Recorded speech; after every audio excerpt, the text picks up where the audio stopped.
The Nazi Party, how it took control of Germany. The Nazi Party used to be one of the largest parties in the Reichstag.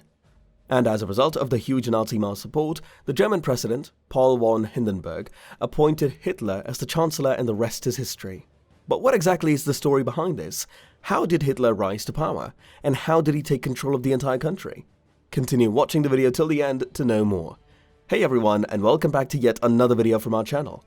We hope you guys are doing extremely well. In this video, we'll be talking about how the Nazi Party took control of Germany. We will be diving deep into every aspect of this topic. So if you are new to this channel, then make sure to hit the subscribe button. Now, without any further ado, let's hop right into the video. The Nazi Party's meteoric rise to power began in 1930, when it attained 107 seats in Germany's parliament, the Reichstag. In July 1932, the Nazi Party became the largest political party in the Reichstag with 230 representatives. In the final years of the Weimar Republic, 1930 to 1933, the government ruled by emergency decree because it could not attain a parliamentary majority. Political and economic instability, coupled with voter dissatisfaction with the status quo, benefited the Nazi Party. As a result of the Nazis' mass support, German President Paul von Hindenburg appointed Hitler Chancellor on January 30th, 1933. His appointment paved the way to the Nazi dictatorship after Hindenburg's death in August 1934. Before the onset of the Great Depression in Germany in 1929 to 1930, the National Socialist German Workers' Party, or Nazi Party for short, was a small party on the radical right of the German political spectrum. In the Reichstag parliament elections of May 2, 1928, the Nazis received only 2.6% of the national vote, a proportionate decline from 1924, when the Nazis received 3% of the vote. As a result of the election, a grand coalition of Germany's Social Democratic, Catholic Center, German Democratic, and German People's Parties governed Weimar Germany into the first 6 months of the economic downturn.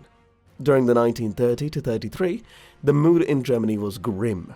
The worldwide economic depression had hit the country hard, and millions of people were out of work. The unemployed were joined by millions of others who linked the depression to Germany's national humiliation after defeat in World War I.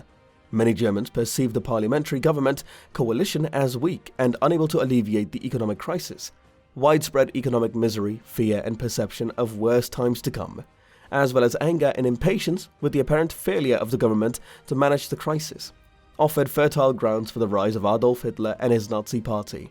Hitler was a powerful and spellbinding orator who, by tapping into the anger and helplessness felt by a large number of voters, attracted a wide following of Germans desperate for change. Nazi electoral propaganda promised to pull Germany out of the depression. The Nazis pledged to restore German cultural values, reverse the provisions of the Treaty of Versailles, turn back the perceived threat of a community uprising, put the German people back to work, and restore Germany to its rightful position as a world power.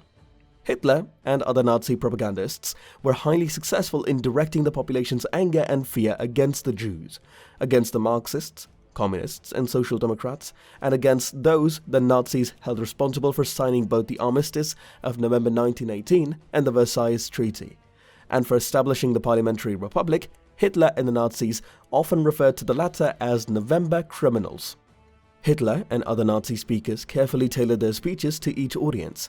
For example, when speaking to businessmen, the Nazis downplayed anti-Semitism and instead emphasized anti-communism and the return of German colonies lost through the Treaty of Versailles.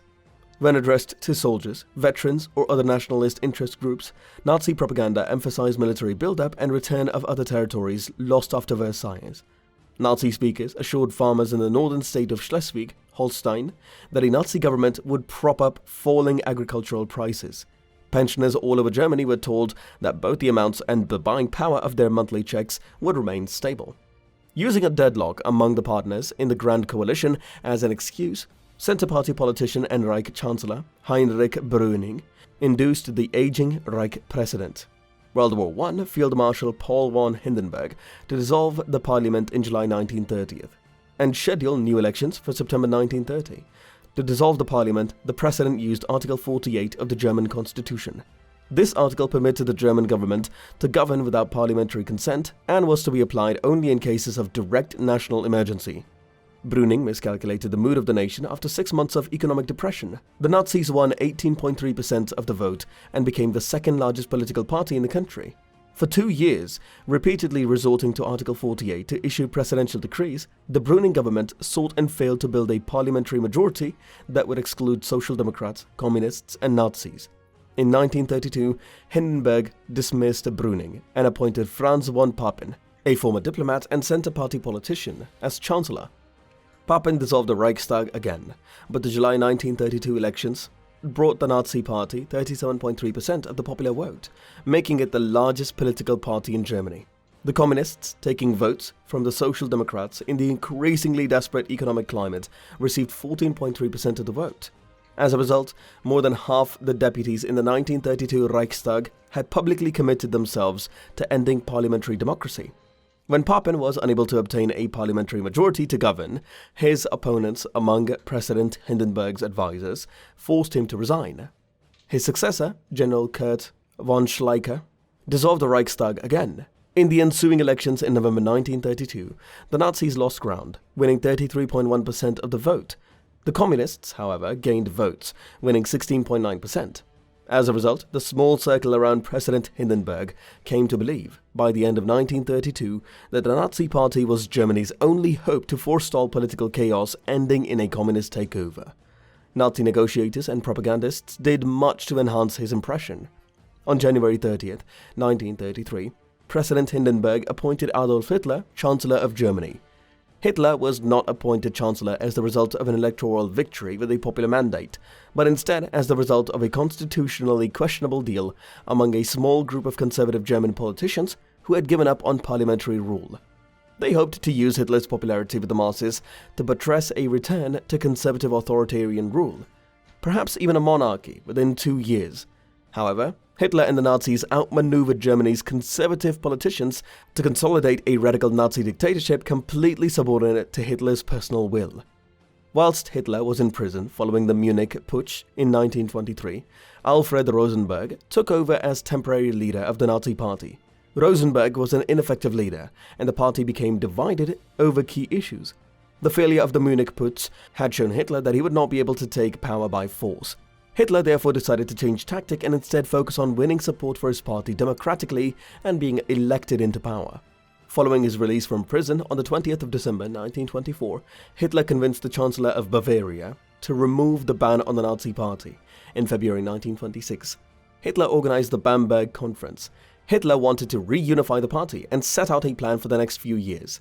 Whilst some small differences remained, Hitler was largely successful in reuniting the socialist and nationalist sides of the party. In the same year, Hitler restructured the Nazi Party to make it more efficient. Firstly, the Nazi Party adopted a new framework, which divided Germany into regions called Gau. Each Gau had its own leader, a Gauleiter. Each Gau was then divided into subsections called a Kreis. Each Kreis then had its own leader, called a Kreisleiter. Each Kreis was then divided into even smaller sections, each with its own leader, and so on. Each of these sections were responsible to the section above them, with Hitler at the very top of the party with ultimate authority. The Nazis also established new groups for different professions, from children to doctors to lawyers. These aimed to infiltrate already existing social structures to help the party gain more members and supporters. These political changes changed the Nazi Party from a paramilitary organization focused on overthrowing the Republic by force to one focused on gaining power through elections and popular support. And that's all for today. Did we miss out on anything? Do you have any other insights on this topic? Did you enjoy watching the video? Let us know your thoughts in the comment section down below. Well, that brings us to the end of this video. We hope you've enjoyed watching the video. Please like the video if you have not already, and make sure to hit the subscribe button. Don't forget to press the bell icon to never miss another video from our channel. With that being said, let's meet in another one of these videos. Until then, see ya.